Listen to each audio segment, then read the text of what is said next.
Le 318, Monsieur Forissier. Merci Madame la Présidente, Madame le Ministre.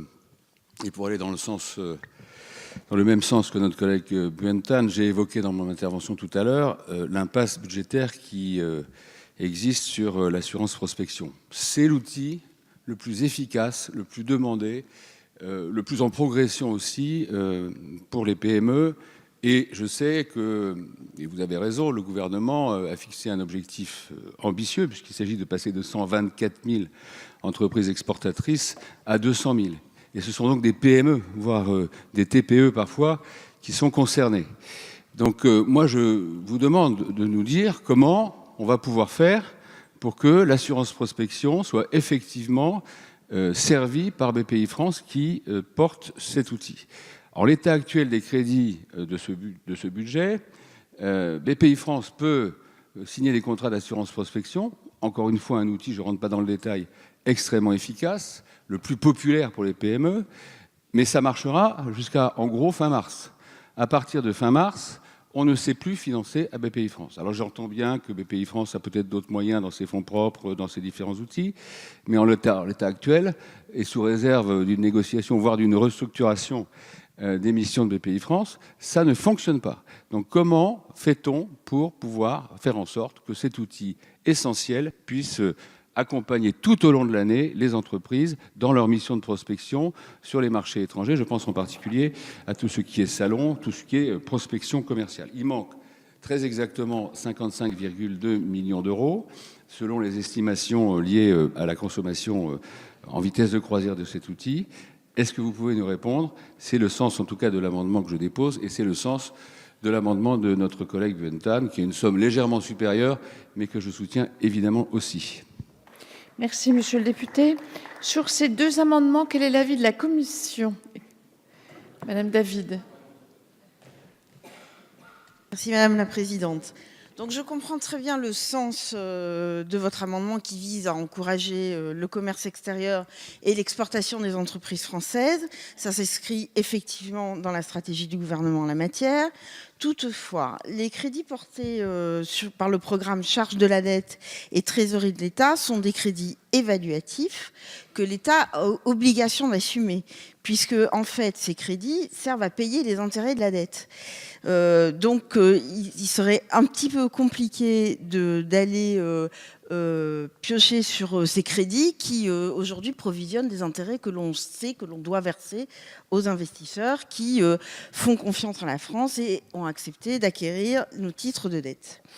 Deuxièmement, s'agissant du programme Appel en garantie de l'État, et plus précisément l'action 4, Développement international de l'économie française, je souhaiterais préciser les mécanismes budgétaires. Les crédits de ce programme viennent en recette du compte de commerce Soutien financier au commerce extérieur, au titre des procédures déficitaires de l'année précédente, afin de reconstituer le solde du compte de commerce. Or, rien ne justifie que le compte de commerce ait de façon systématique un solde déficitaire. Celui-ci dispose de recettes de divers produits, des primes relatives aux garanties des sinistres, des restitutions de primes, des primes relatives aux garanties susvisées, de commissions, de produits de remboursement en capital et en dépenses, le compte à la charge du financement, des indemnisations de sinistres, des restitutions de primes. Il ne me semble pas opportun de souhaiter et d'inciter à un solde déficitaire du dit compte. Vous souhaitez abonder ce programme à hauteur de 57 millions d'euros. Cependant, il apparaît que les crédits du budget général alloués à l'assurance prospection en recettes du compte de commerce augmentent de 11,5 millions d'euros par rapport à 2018, 43,5 au lieu de 32 millions. Cela représente une hausse de 36%. Vous soulignez le déficit technique récurrent de l'assurance prospection. Or, pour la première fois, le solde de l'assurance prospection serait excédentaire en 2019, compte tenu de l'augmentation de la subvention du budget général. Le solde excédentaire serait à hauteur de 2 millions d'euros. Pour toutes ces raisons, je vous demande un retrait de cet amendement ou à défaut, je porterai un avis défavorable. Merci Madame le rapporteur. Madame la Ministre.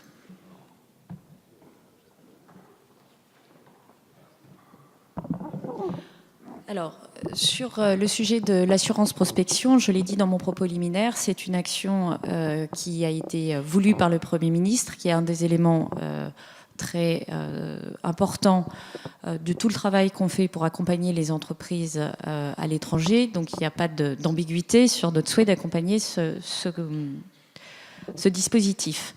Et comme vous l'avez souligné, dans le changement du dispositif qui conduit à mettre de l'argent, d'abord les 50%, et ensuite à avoir un remboursement décalé, certes de 30% obligatoire, mais à 3-5 ans, vous avez un effet de balancier qui devrait augmenter le niveau de crédit consacré à ce dispositif. Mais, et là il y a une petite complexité, je dirais, de budgétaire, c'est qu'en fait, ce qu'on met, les 43,5 millions d'euros, ils vont équilibrer le compte de commerce par rapport à la dépense 2018. C'est pour ça que ce montant correspond en fait au consommé un peu plus 2018. Et c'est lors du vote du projet de loi de finances 2020 que vous allez rééquilibrer le compte de commerce qui prendra en compte la hausse du crédit prospection. Et ensuite, comment ça fonctionne côté BPI?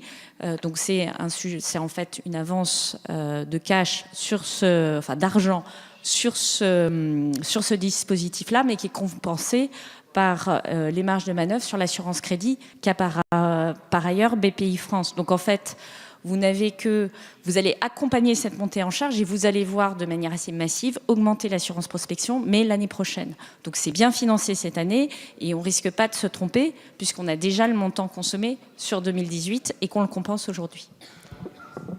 Merci Madame la Ministre. Donc votre avis est Défavorable. défavorable. Monsieur Forissier. Madame la Ministre, je ne dois pas avoir fait suffisamment d'études sur le sujet, mais j'ai le sentiment quand même que l'explication est assez complexe. Ça vient de Bercy, certainement, c'est bien pensé. Moi, ce que j'observe, c'est qu'il manque 55 millions cette année, enfin l'année 2019, pour faire fonctionner cette mesure. Alors, je vous fais crédit, évidemment, de vos observations. Je ne veux pas retirer cet amendement. On va prendre date et on va regarder. Et on verra au moment de l'évaluation ce qu'il en est. Ce qu'on me dit chez BPI France, et je ne suis pas susceptible de croire sur parole tout ce que me dit BPI France, mais on a quand même regardé le sujet, c'est que ça ne marche pas en l'état actuel des choses. Donc on va voir. Merci Monsieur Forissier. Donc Monsieur Tan, vous souhaitiez également intervenir?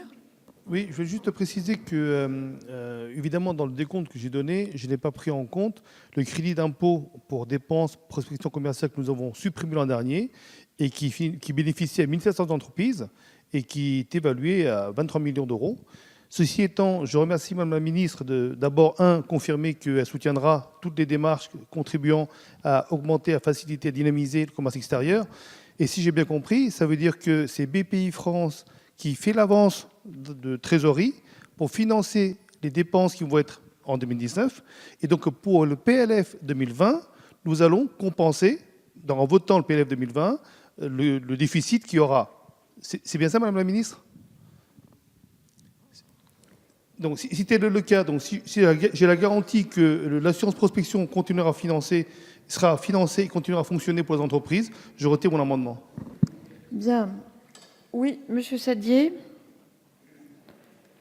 Oui, merci Madame la Présidente. Mais pour le collègue qui vient de soulever par rapport aux propos de notre rapporteur, M. Forissier, la vérité c'est que là, la main sur le cœur, on ne fait que donner des injonctions à BPI de continuer à faire des actions, sauf qu'on ne vote pas l'argent.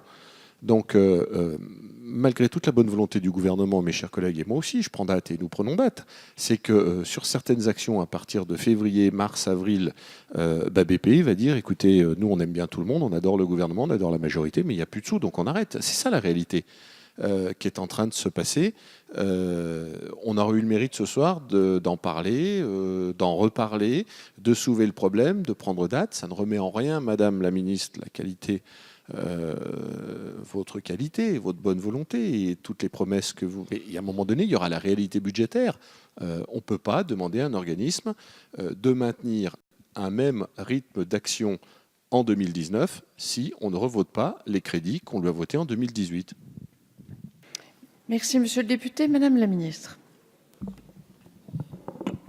Pardon, mais là, il s'agit du mode de financement de cette assurance prospection qui existe depuis sa mise en place, donc qui ne date pas de ce gouvernement, comme vous le savez bien.